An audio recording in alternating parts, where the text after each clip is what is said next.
sim, uma pergunta. Você que vivencia muito essa questão de arquiteto.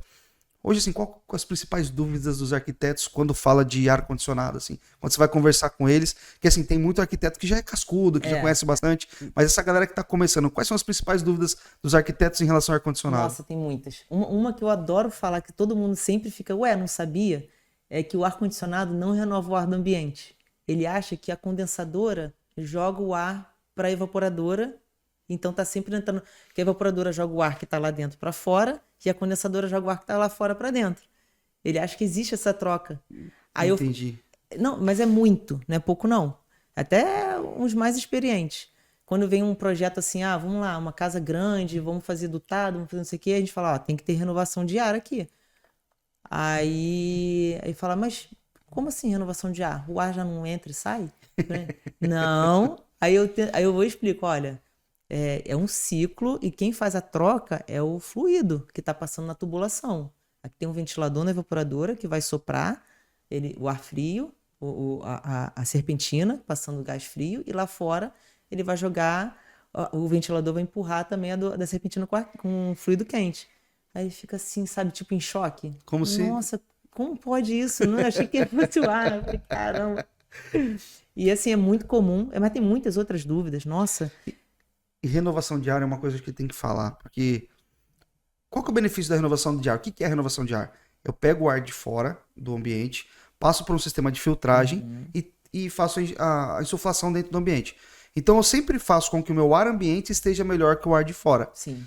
E qual que é o problema de eu não ter uma renovação de ar? Quando eu tenho um ambiente fechado, não sei se você já percebeu quando você está viajando de carro, ou até mesmo dentro de um quarto onde você fica muito tempo com o ar ligado, a primeira coisa que a gente percebe é que a umidade do ar ela diminui. Então, pessoas que têm lá, começa a ressecar o nariz, começa a ter ressecamento nos olhos. Se você está viajando com um carro e você coloca naquele modo lá de circulação de ar interno, você começa a ficar com sono. Sim. E aí pergunta por que disso? Porque quando a gente está respirando, é normal que a gente diminua a quantidade de oxigênio no processo de respiração. Então, eu acabo no processo de respiração consumindo esse oxigênio e liberando mais CO2. Sim. E aí, nesse processo, cara, é muito comum sonolência, é muito comum cansaço. Então, você tá num quarto, parece que você acorda mais cansado do que você foi dormir. Sim, numa escola as crianças ficam com déficit de atenção, não conseguem prestar atenção.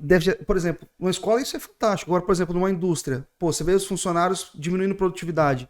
Tem estudos que falam que a diminuição de CO2 pode diminuir de 10 a 20% da produtividade de um funcionário.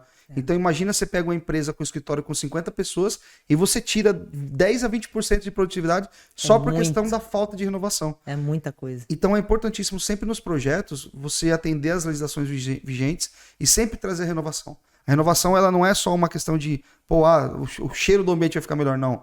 É uma questão de saúde. Sim. E principalmente em ambientes que ficam fechados por grandes tempos, por grandes períodos, como sala de aula, escritórios, entre outros. Eu gosto muito de citar o exemplo, cara, que eu fiquei chocada, já tem alguns anos isso. Um laboratório também famoso, laboratório de coleta de sangue e tal, exame, bem famoso. E aí a recepção gigantesca, cheia de gente, tudo vidro, não era janela, tudo fechado, tudo split, raiol, e tudo nojento, escorrendo lama, não era nem assim, muito nojento. Aí eu fui, procurei e falei assim, e a renovação de ar? Não tem não, mas a gente quer PMOC, eu quero que você faça um orçamento para PMOC. Falei, cara, então, tá tudo errado. Aqui vai precisar disso. Aí fui, expliquei tudo, falei da norma, mandei a legislação, pá. Tá bom, manda orçamento.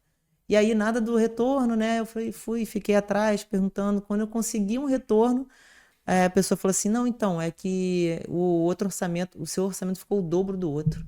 Aí eu falei assim, mas tem certeza que ele vai fazer o PMOC? O projeto, tudo certinho? Tem sim, falou que vai. Aí eu falei, olha, ok, beleza? Tudo bem. Aí voltei lá depois de um tempo, até pra fazer um exame lá, vou fazer lá pra ver como é que tá. Mesmo jeito. Tudo a mesma coisa. Eu falei, gente, a saúde da galera entrando aqui. E olha, quando a gente fala de PMOC, que é uma legislação, a gente precisa fazer a limpeza de estabelecimento de uso público e coletivo no mínimo uma vez por mês. Sim. Assim, é um pouco utopia falar assim, não, você vai ser fiscalizado, vai passar aqui um fiscal da Vigilância Sanitária e vai te multar. Não é comum porque a Vigilância Sanitária tem muitas demandas, eles não têm braço para conseguir fiscalizar tudo.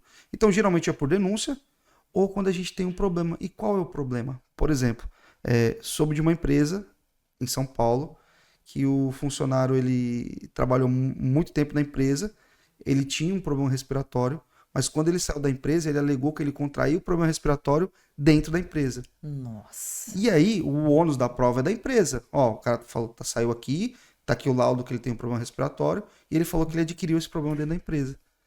A empresa começou a correr, vou ver o que eu tenho aqui e tal, e não conseguiu argumentos para falar que ele não conseguiu, que ele não contraiu aquela doença. Ou seja, foi uma indenização altíssima, Sim. porque o funcionário teve uma patologia pela empresa. Quando você faz o PMOC, a primeira coisa que você faz é a limpeza do ar-condicionado. Essas limpezas, você tem laudos.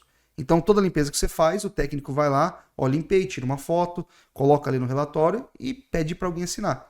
E isso já é uma prévia prova legal. Sim. Esse documento ele foi elaborado por um responsável técnico, que geralmente é um engenheiro ou um técnico. E aí ele vai falar, olha, você tem que fazer essa limpeza mensalmente. Então eu tenho um documento assinado pelo engenheiro falando da rotina, eu tenho um documento assinado pela rotina que eu executei pelo técnico, e depois eu tenho um negócio chamado análise da qualidade do ar.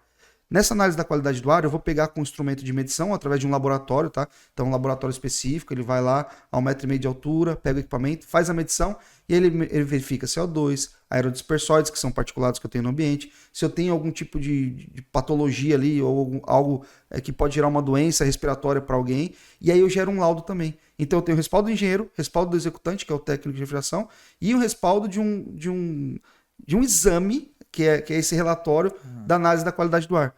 Se essa empresa tivesse feito isso, um funcionário saiu daqui e alegou que ele pegou uma patologia do trato respiratório porque não limpava o ar-condicionado. Era só apresentar o PMOC. Sim. Só que hoje os PMOCs que são feitos dentro do mercado, né, não são PMOCs, são uma fichinha de limpeza. É. Ele vai lá, faz uma fichinha, aí você pergunta, cadê o engenheiro? Não tem engenheiro. Cadê a análise da qualidade? Não tem. Só Acabou o fichinha valor de limpeza. legal. Cara, Acabou o valor. qual que é o respaldo legal? É. Não, mas isso aqui beleza, mas cadê o engenheiro que assinou? Cadê a análise da qualidade do ar? Então, isso ele blinda a empresa. E hoje a gente sabe que, poxa, a empresa hoje, quanto mais certo ela trabalhar, melhor é, porque ela tem toda essa proteção. Quando a gente fala de empresa de alimentos, empresas talvez como metalúrgica, que às vezes o profissional ele está exposto a condições ali de insalubridade com óleo, com outros tipos de particulados, mas assim, nessa questão da limpeza do ar-condicionado, você consegue trazer uma proteção legal muito grande para a empresa. Sim. E não vale a pena o risco, cara. A indenização normalmente é muito alta, né? Teve uma situação também que eu nunca esqueço, que é de uma escola. Uma escola grande também. E aí a pessoa falou assim para mim, você faz PMOC? Eu falei, faço. Ah, tá. Vê quanto que é essa documentação para mim? Aí eu falei, documentação? Eu falei, não, mas eu tenho que fazer uma visita no local para ver como estão as condições dos equipamentos e tal, para Fazer poder levantamento elaborar. técnico e tal. Levantamento técnico e tudo mais. Ela, não, então, é porque eu já fui multada pela Anvisa e eu quero esse papel para não ter mais multa. Aí eu falei assim, você tá querendo comprar o papel? Aí a Anvisa vai chegar lá, vai ver que tá tudo errado, e aí eu que vou levar a multa. É isso que você tá me pedindo? Falei, olha, não tem condições, eu posso ir lá elaborar um orçamento para você, e aí a gente faz um trabalho certo, né? Até porque a gente tá falando de vida de crianças, é creche escola. Tá bom, então faz o orçamento. Aí fiz o orçamento, não, impossível, muito caro. Então, beleza. Tudo bem. Alguma coisa está sendo sacrificada nesse processo. Ou eles não têm um engenheiro para fazer o processo, ou eles não têm análise da qualidade do ar, não tem um respaldo técnico. Porque hoje a limpeza do ar-condicionado ela é importante, mas não é só passar um paninho por fora. Nossa, não mesmo. O que a gente vê muito hoje, algumas empresas que tiram o filtro e bate o filtro ali, volta o filtro e passa o paninho por fora. Isso não é limpeza de ar-condicionado. Tá muito longe disso. Até porque isso a própria pessoa pode fazer. O próprio cliente pode fazer ali, pega e... Pô, não faz sentido. E hoje, se você não ficar esperto com isso, você acaba comprando um baita de um negócio, achando que tem um respaldo legal, que a qualidade do ar ali tá legal, e pelo contrário, você tá maquiando, você tá passando um pano sujo em cima da máquina. É praticamente isso que acontece. Então hoje os clientes têm que tomar cuidado. E dentro do mercado, tem muita gente boa, sabe, no nosso mercado. Tem muita gente que trabalha certinho, mas existem alguns profissionais hoje que são desonestos. Sim. Vou contar uma história recente que talvez pode ser real. Um cliente me ligou e falou, pô, Gabriel, eu queria que você completasse o gás para mim aqui. Eu falei, mas como assim completar o gás? Deixa eu entender o que você tá querendo. Não é porque, o que acontece? A gente tem um equipamento aqui, e aí toda vez que vai chegando no verão, o técnico vem aqui e completa o gás para mim, porque aí a máquina fica bonitinha. Ele vem, limpa a máquina e completa o gás. Mas eu falei, como assim? Mas o gás não acaba? Não tem que ficar completando? Eu falei, não, senhora, você está completando um gás, você está completando um fluido refrigerante, é que você está com problema na máquina, com vazamento. Eu falei, é assim? Eu falei, porque o sistema é estanque, é fechado. Se ele está tendo uma adição de fluido é porque tem vazamento. Chegamos lá, localizamos o vazamento, sanamos o vazamento, colocamos o equipamento para operar. Aí perguntei, mas quanto tempo você já faz isso? Já faz uns 4 ou 5 anos que o cara vem aí e completa o gás. Deve ter comprado vários aparelhos. Já dava o preço de outro ar. Gente, é horrível isso. Então, se hoje o cliente ele não tem essa lucidez de estar com uma empresa séria, uma empresa que vai fazer um serviço interessante, ele acha que está fazendo barato, ele acha que está fazendo certo, e não é. É um grande problema. Então, acho que a mão de obra hoje, uma empresa qualificada, uma empresa séria, é o que faz a segurança da sua empresa, da sua casa, e principalmente da saúde das pessoas que estão ali. Sim, com certeza. Assim, essa história aí é clássica, cara. Tem muito. Já aconteceu, inclusive, da pessoa desligar na minha cara. Porque eu tentei explicar isso, eu falei, não, o que acontece? Não é para vazar, não é o normal vazar. A gente tem que sanar o vazamento e completar, e aí colocar o fluido. Você não está entendendo. Eu sempre faço isso. Eu só quero saber quanto que é a carga de gás. Eu falei, não. Eu falei, então, senhora, não posso te dar uma carga de gás sem sanar o vazamento. Ela, então tá bom, você não quer vender. Pum, desligou na minha cara. Eu falei, meu Deus, como assim? E com certeza ela vai entrar nesse ciclo de dar mais uma carga de fluido. E vai ficar 6 meses carga de fluido. Então coloca aí, o equipamento, né? Vamos falar de um equipamento pequeno, tá? Sei lá, o cliente cobra lá uns R$400 para dar uma carga de fluido, um pouquinho mais, um pouquinho menos. Pô, cara, com 3 cargas ele troca a máquina. Sim. Então não faz muito sentido não isso. Não faz nenhum. E aí tu vê, a geladeira você não fica trocando gás. É um sistema que já vem fechado. Como era o ar de janela, como é, né? O ar de janela, dificilmente. Ele só vai vazar quando deteriorar muito e aí furar a serpentina. Mas ele já vem fechado. É muito raro. Você não vê a pessoa ficando dando carga de gás em ar de janela. Não tem. Aí eu tento explicar para ser bem didático. Eu falo, olha, split, no inglês, é separar. Em português é separar. O ar-condicionado de janela ele já vem coladinho de fábrica. O split é uma condensadora com uma evaporadora e que o técnico é que vai fazer essa ligação dessa tubulação. Então, se essa tubulação não for bem conectada, provavelmente vai ter um vazamento ali. Então, o problema não é... Porque as pessoas falam assim, não, o split não presta. Ar de janela é melhor que não dá problema. Não, o problema está na pessoa que executou o serviço. Perfeito. Né? Então... infelizmente o que você falou é verdade, existem muitos profissionais, claro que existem excelentes profissionais, mas tem muitos que fazem isso já de má fé mesmo, para ficar ganhando aquele dinheirinho. Eu vou levando, o cliente faz rapidinho lá, dá uma carga de gás e tchau, ganha um dinheirinho.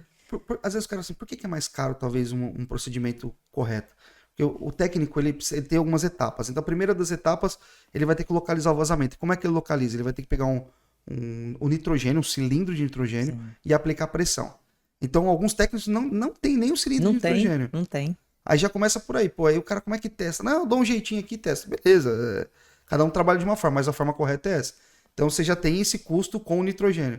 Aí depois você pressuriza, você vai ter que localizar. Às vezes você localiza facilmente. Então, já um ponto ali que está evidente o vazamento, você vai localizar de forma simples. Mas muitas vezes você tem que remover o equipamento, levar para um local específico, talvez fazer imersão em água, colocar condensador imerso em água para verificar se tem um vazamento. Então, assim, os procedimentos eles acabam sendo um pouco burocráticos. Então, não tem como você falar assim, não, eu vou aí, vou completar a carga para você por 250, por 300, por 500, não sei. Existe um passo a passo. E toda vez que você pula uma etapa, você está correndo o risco de dar errado. Então o técnico hoje ele se preocupa muito com isso. O técnico que trabalha correto hoje, ele se preocupa em ter um nitrogênio, ele se preocupa em ter às vezes um detector de vazamento, ele se preocupa em fazer o serviço correto para não dar retorno. Porque hoje existem alguns técnicos que quando dá retorno eles somem. Não atende mais o telefone, ele vai lá, faz o serviço e ligou, não dá para ir, senhora, eu vou semana que vem aí. Muda o chip toda hora. Troca de chip daqui... Aí o cliente fala, pô, mas que dificuldade é essa? Tem essa dificuldade, tá? Então, hoje, a dica que eu dou para qualquer cliente é assim, pesquisa a empresa, verifica, talvez você vai fazer uma obra maior, pede para levar numa obra que ele já fez. Pô, você tem uma obra de VRF que você já fez? Posso lá ver? Então, acho que tudo isso fortalece muito a confiança que você tem no prestador, a confiança que você tem nesse profissional que vai colocar um equipamento de 200, 300 mil reais dentro da sua casa. Então, acho que faz muito sentido não ser emocionado e fechar com qualquer um. Principalmente se você tiver um arquiteto que já passou obras para essa empresa, confia nesse arquiteto, porque ele conhece a empresa que ele está trabalhando. Então, acho que são coisas importantes aí para negociação e você não ter problema e ter um ar-condicionado que vai climatizar, um ar-condicionado que vai durar bastante e que vai trazer economia de energia e outras coisas que são os benefícios que uma máquina de um porte desse traz para o cliente. Sim, perfeito, Gabriel.